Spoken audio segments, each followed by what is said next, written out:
Tidak bisa ya dalam hubungan dalam perspektif hubungan internasional kita nggak pengen punya musuh sama sekali gitu. Bisakah itu dijadikan prinsip dalam berpolitik di global? Mana yang lebih menguntungkan? Kita kerjasama pertahanan militer dengan Rusia kah atau dengan Amerika? Ketika pemerintah mengatakan baik-baik saja, kita akan terlena.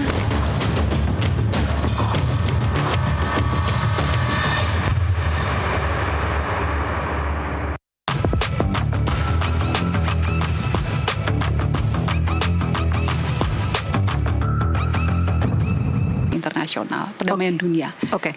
Kalau masih dalam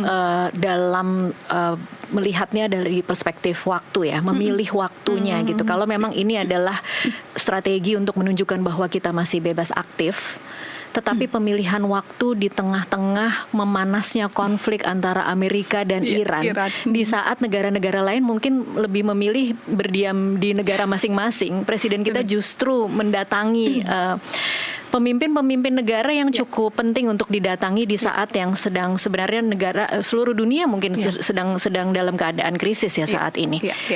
Menurut Anda ini bisa dibaca sebagai sesuatu yang bijakkah atau terlihat oportunistik? Oportunistik pun bisa menjadi sesuatu yang bijak sebenarnya ketika itu waktunya tepat gitu ya. Oportunistik tidak selalu buruk negatif ya. Tidak selalu buruk. Artinya ketika kita melihat ada peluang dan kita bisa memanfaatkan peluang itu untuk kepentingan banyak orang, apalagi kepentingan nasional, menurut saya tidak masalah, asal bukan kepentingan pribadi ya. Karena gini, ini memang momennya ketika sampai hari ini kan 2 kapal Pertamina kita, kapal tanker kita masih belum bisa nembus Selat Hormuz, mau sudah berbagai macam pendekatan, masih nggak bisa juga gitu. Artinya kita krisis energi loh di dalam negeri. Kita mau membangun energi katakanlah mandiri, secara mandiri, tapi kan kita belum, ya itu butuh biaya besar gitu ya. Sehingga ketika Rusia menawarkan itu, ya mengapa tidak kita tangkap. Walaupun tetap istilahnya kalau dalam hubungan internasional itu kita mengenal istilah nggak ada yang namanya makan siang itu gratis. Makan siangnya dibayarin, tapi setelah makan siangnya itu pasti ada tujuan-tujuan apa. Nah itu yang kita perlu hati-hati.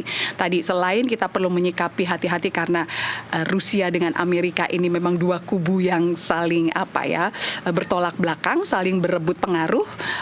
Tapi di sisi lain juga tadi jangan sampai kita menerima mentah-mentah, bulat-bulat, tanda kutip, bantuan dari negara lain atau investasi dari negara lain, tapi kerugiannya banyak di kita.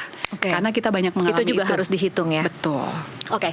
Sekarang kalau kemudian kita bahas dari bagaimana strategi Prabowo ini dilihat dari negara-negara itu. Bagaimana kira-kira cara pandang Rusia, cara pandang Perancis atau cara pandang Amerika melihat manuver Prabowo minggu lalu?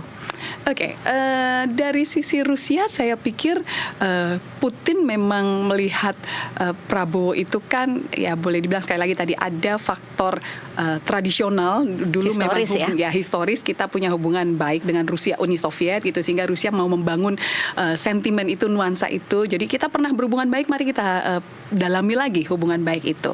Dan buat Rusia juga ada kehati-hatian tidak ya kalau kemudian berpikir ini kan negara yang kemarin baru saja bergabung dengan BOP misalnya, negara yang setelah kepemimpinan Prabowo kita bisa lihat lebih mendekat ke Amerika misalnya. Betul. Adakah kehati-hatian itu kemudian menjadi catatan di mata Rusia misalnya? Bisa jadi iya, tapi buat Rusia juga Indonesia ini penting karena pasar besar. Makanya Indonesia kan bergabung juga dengan BRICS yang memang dimotori katakanlah ya diinisiasi oleh China dan Rusia. Dan Indonesia ini pasar besar loh, 250-280 juta. Sehingga kalau Rusia berpikir ekonomis, artinya secara ekonomi barang-barang Rusia bisa dijual di Indonesia, mengapa tidak? Apalagi tadi terkait karena efek dari perang Iran-Amerika, Rusia melihat kesempatan. Indonesia butuh minyak 250-280 juta energi. Wah, ini bisa jadi pasar yang menguntungkan. Nah, itu buat Rusia mungkin ke sana gitu ya. Sedangkan buat Amerika, Indonesia ini memang salah satu aktor yang strategis terutama di kawasan Asia Tenggara, di Asia Pasifik atau Indo-Pasifik gitu ya. Indonesia punya semacam menjadi aktor yang sangat diperhitungkan karena ada ASEAN. Sekali lagi kalau kita melihat ke ASEAN, pasarnya lebih besar lagi tuh. 600-700 juta di ASEAN.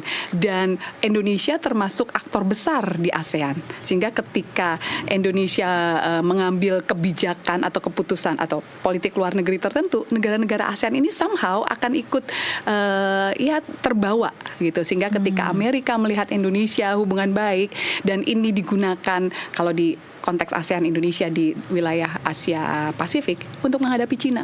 Oh, oke. Karena ada masalah-masalah buat Amerika ketika misalnya China mengklaim sekarang udah 10 dot lines ya, artinya 10 titik miliknya Cina, dan Amerika nggak happy dengan itu karena itu artinya wilayah lautnya China dibatasi sehingga Amerika tidak bisa dengan, mereka kan sangat concern dengan freedom of navigation, kebebasan menggunakan laut untuk jalur pelayaran atau jalur perdagangan gitu ya. Nah, Indonesia dijadikan semacam mitra strategis untuk menghadapi China. Buffer mungkin ya. Buffer bersama-sama dengan ASEAN. Karena Amerika tahu banyak negara di ASEAN, sedikitnya ada Malaysia, Vietnam, Filipina, dan Brunei mungkin sedikit, yang bermasalah dengan China. Dan itu bisa digunakan sebagai benteng itu tadi, mitra untuk menangkal China. Kepentingan mereka di situ saya lihat. Kalau Perancis?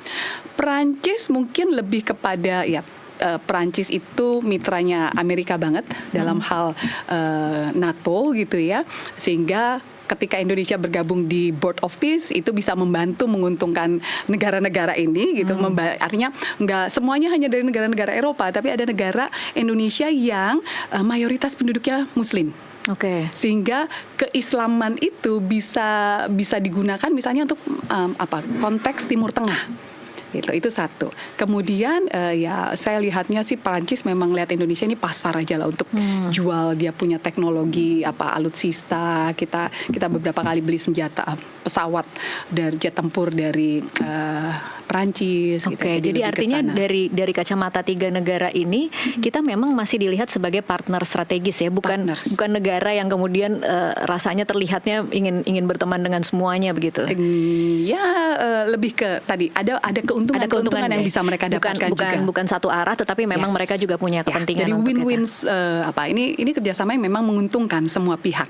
Nah, cuman tadi bagaimana Perancis memandang Rusia itu kan dua hal yang berbeda. Bagaimana Amerika memandang Rusia itu hal yang berbeda. Tapi ketika mereka melihat Indonesia ya sudah kepentingan negara-negara tersebut dengan Indonesia saja. Jadi lebih kepada Indonesianya yang memang harus pintar-pintar memainkan hubungan atau kerjasama supaya tadi jangan sampai terlalu dekat dengan Rusia, menimbulkan kemarahan di pihak Amerika sehingga banyak akses kita nanti yang dipotong sehingga merugikan. Kita nanti akan bahas lagi soal apa saja poin-poin yang didapat dari pertemuan kemarin, baik pertemuan dengan Rusia, kemudian pertemuan dengan Perancis dan pertemuan soal ekonomi dan pertahanan di Amerika. Nanti di segmen selanjutnya, pemirsa tetaplah bersama Kasih Paham, kami akan kembali usai jeda.